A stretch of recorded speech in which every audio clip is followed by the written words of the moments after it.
আসসালামু আলাইকুম। আশা করি সবাই ভালো আছেন। সুপ্পা কলেজ একাডেমি থেকে সবাইকে জানাচ্ছি আন্তরিক শুভেচ্ছা। পবিত্র এই মাহে রমজান মাসের যে তাৎপর্যপূর্ণ ফজিলত এবং অন্যান্য যে দিকগুলো আছে সেটা সবার মধ্যে আমাদের চারদিকে ছড়িয়ে পড়ুক এবং সকল ভেদাভেদ ভুলে গিয়ে আমরা যেন সকলে এক কাতারে দাঁড়াতে পারি, সকলে একত্রে সুন্দরভাবে জীবনযাপন করতে পারি। এটাই হচ্ছে সৃষ্টিকর্তার কাছে সবসময় প্রার্থনা করি। রমজান মাসে এমন একটা মাস, যে মাসটাকে কেন্দ্র করে আমরা নানা রকম ইবাদত বান্দিগি এবং ধর্মীয় অনেক আ বিষয় নিয়ে আমরা সবসময় কথা বলি।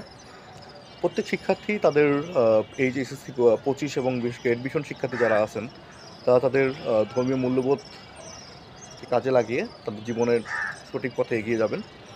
এটাই সবসময় প্রত্যাশা রাখি। আমাদের যে বিষয়টা খুবই গুরুত্বপূর্ণ সেটা হচ্ছে যে আল্লাহ তাআলা কিন্তু পবিত্র কুরআনে এভাবে বলছেন বিষয়টা যে, "আমি ওই ব্যক্তির ভাগ্য ততক্ষণ পরিবর্তন করি না, যতক্ষণ পর্যন্ত ব্যক্তি নিজেই তার ভাগ্য পরিবর্তনে সচেষ্ট না হয়।"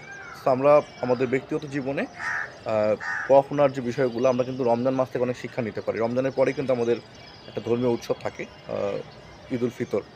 তো আমরা কিন্তু সকলকে মিলে এটা উদযাপন করতে পারি। ঠিক একইভাবে এসএসসি পরীক্ষা যারা দিবেন, পরীক্ষাটাকে সঠিকভাবে যদি আমরা কাজে লাগাতে পারি সময়টাকে, অর্থাৎ রমজান মাসে আমরা যেমন রোজা রাখি, সঠিকভাবে অন্যান্য কাজে সময় নষ্ট না করে আমরা যেন নিজের জীবনটাকে সুন্দরভাবে পরিচালনা যদি করতে পারি এবং সঠিক পথে যদি আমরা নিজেদেরকে গাইড করতে পারি, তাহলে আমাদের রমজান মাসটা আমাদের জন্য অর্থবহ হবে।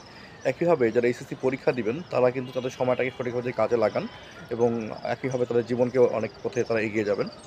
এবং এক্ষেত্রে আরেকটা বিষয় খুবই তাৎপর্যপূর্ণ, সেটা হলো যে আমাদের যে সময়টা আছে, আমাদের আ অনেকগুলো বিষয়কে আমরা যদি আগে যদি পড়াশোনা না করে থাকি, রমজান মাসে কিন্তু একটা রাত আছে, এটাকে বলি আমরা লাইলাতুল কাদর। তো এই যে লাইলাতুল কাদরের যে রাত, অর্থাৎ ২৫শে রমজান কিংবা ২৭শে রমজান কিংবা কারো মানে কোনো গ্রন্থে এভাবে আসছে যে বিভিন্ন বেজোড় যে রাতগুলো আছে শেষের যে ১০টা রাতের মধ্যে, এগুলো যদি সঠিকভাবে আমরা তালাশ করতে পারি। তো একইভাবে টেস্ট পরীক্ষার পরবর্তী সময় এসএসসি পরীক্ষার্থী যারা আছে তারা যদি এই সময়টাকে সঠিকভাবে কাজে লাগান এবং আল্লাহর কাছে যে সবকিছু চান, তাহাজ্জুদ পড়েন এবং অন্যান্য বিষয়গুলো মেইনটেইন করেন, তাহলে কিন্তু জীবনটা অনেক বেশি আমাদের জন্য অর্থপূর্ণ হবে। তো এই দিকগুলোকে কেন্দ্র করে আমরা বেসিক্যালি আমাদের একাডেমিক বিভিন্ন যে কার্যক্রমগুলো আমরা এখন পর্যন্ত চালিয়ে নিয়ে যাচ্ছি।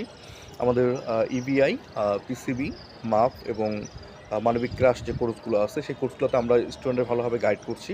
সঠিকভাবে যদি কেউ গাইডেন্সটা আমাদের ফলো করে এবং সঠিকভাবে এই বিষয়গুলোকে নির্ধারণ করে তারা আসলে জীবনে তাদের বিষয়গুলোকে মেইনটেইন করে, আমল করে অর্থাৎ, তাহলে জীবন চলার পথে আমাদের মনে হয় যে তারা অনেক ক্ষেত্রে এগিয়ে যাবে এবং ইন্টারমিডিয়েট পরীক্ষাটা খুব ভালোভাবে দিতে পারবে এবং এরপরে অ্যাডমিশন কেন্দ্রিক এবং অন্যান্য যে যাত্রাগুলো আছে, অর্থাৎ বিশ্ববিদ্যালয়ে ভর্তি কোচিং বা অন্যান্য বিষয়গুলো তার জন্য অনেক বেশি ফ্রুটফুল হবে। তো এই বিষয়গুলো কেন্দ্র করে আমরা সবসময় কাজ করে থাকি। তো এটাই ছিল আমাদের আজকের জন্য আমাদের চাওয়া, যে সকল শিক্ষার্থী তাদের সঠিক সময়কে কাজে লাগাবে এবং সবাইকে অগ্রিম আবারও শুভেচ্ছা জানাচ্ছি যে রমজান মাসের, এবং সকলে মিলে যেন আমরা জীবনের চলার পথটাকে সুন্দর করতে পারি, এই কামনা রেখে আজকে শেষ করছি। আসসালামু আলাইকুম ওয়া রাহমাতুল্লাহি ওয়া বারাকাতুহু।